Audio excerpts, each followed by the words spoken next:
ada adab, ada akhlak, itu beda. Awas hati-hati, ada yang salah paham tentang akhlak. Gak bisa bedakan apa akhlak, apa adab, itu lain. Kalau adab, itu nilai kemuliaan yang didapatkan lewat proses pendidikan. Belajar. Kemudian membentuk peradaban. Karena itu saat syarat untuk mendapatkan adab dan peradaban, itu syaratnya bukan iman, syaratnya belajar.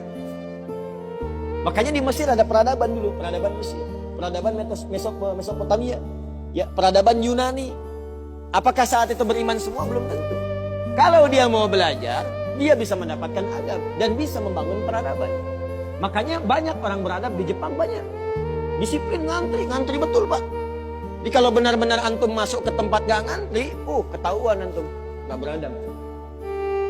Bahkan untuk naik eskalator pun dibagi. Kanan untuk yang buru-buru, kiri untuk yang stay tinggal. Gak bisa antum ngobrol kanan kiri itu. Di sebagian eskalator dipersempit cuma satu aja jaraknya, satu orang aja. Ya, itu adab, disiplin ada. Selandia Baru bagus-bagus, disiplin. Ya, jujur. Saya kemarin ke Jepang, di Tokyo. Itu mau lewat zebra cross, mau nyebrang. Terus saya lihat teman-teman, ada emas. Emas betulan, bukan Mas Yono, Mas Arif, bukan. Emas betulan, anting gitu ya, anting emas. Disimpan di satu tempat, di pinggir jalan. Ya, di dekat portal itu. Saya tanya ini kok nggak ada yang ngambil? Saya tahu sebetulnya, karena tiap tahun kita kunjungan ke sana, ke masjid kita di sana. Katanya, Masya Allah Ustaz, di sini kalau ada barang apapun ditemukan di jalan, tidak ada yang berani ngambil. Kalau dia di jalan tempat orang lewat, akan dipindahkan ke pinggir supaya tidak rusak, tidak terkena injakan orang dan sebagainya. Dan mudah orang menemukannya. Jadi kalau dia nyusur kemana, cari ke pinggirnya.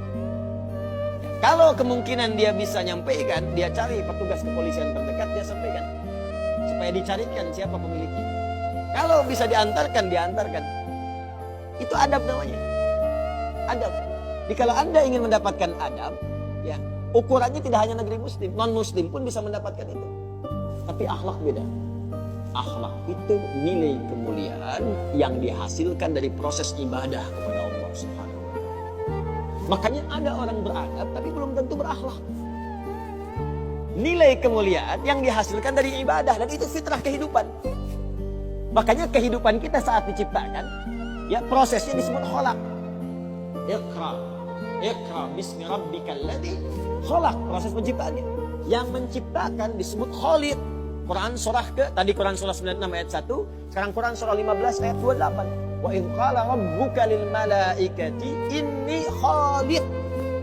inni khaliqum basyara. Di proses penciptaannya disebut khalaq, penciptanya disebut Khaliq. Makanya Allah disebut sang Khaliq. Kita makhluk.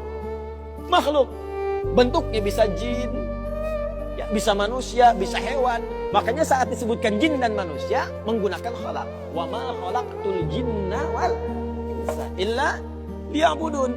Karakter itu, ya, karakter kemanusiaan kita, fitrah kita hidup. Kalau ingin mulia, maka diharuskan ibadah, liya'budun, ibadah. Supaya apa? Mendapatkan akhlak. Akhlak senapas dengan khuluq.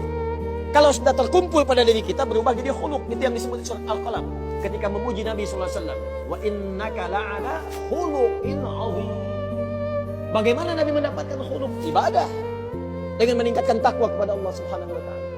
Makanya diminta kita sholat, diminta kita puasa, baca Al-Quran supaya punya akhlak. Apa di antara akhlak itu nilai kemuliaannya? Maaf, bukan sekedar disiplin, bukan sekedar jujur, lebih tinggi daripada itu. Bagaimana meninggalkan semua yang tidak baik, khamar tidak baik, zina tidak baik. Hati-hati, zina nggak bagus, khamar tak bagus. Siapapun di muka bumi, mohon maaf, sekalipun pelakunya pasti akan menolak zina.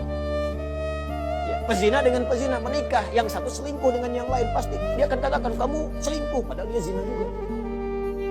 Silakan cek, mabuk sama khamar, makanya dalam Islam khamar dilarang. Karena itu ketika Anda sholat, tujuannya apa? Membentuk akhlak.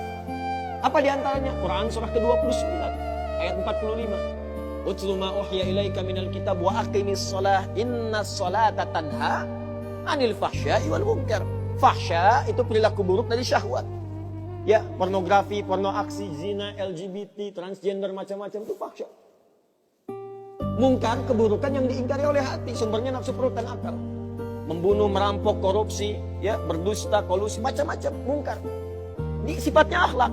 Makanya, mohon maaf, kalau Anda katakan orang Jepang berakhlak, orang Selandia Baru berakhlak, itu Anda kurang pengetahuan. Beradab betul, berakhlak belum tentu. Karena di sana disiplin, tapi mabuk jalan terus. Zina biasa. Itu bukan akhlak, namanya itu adab. Itu adab. Jadi kita mesti bedakan mana adab, mana akhlak, itu berbeda. Ya, karena itu orang ibadah, kalau benar ibadahnya pasti berakhlak. Jelas, kalau orang belajar mungkin beradab, tapi belum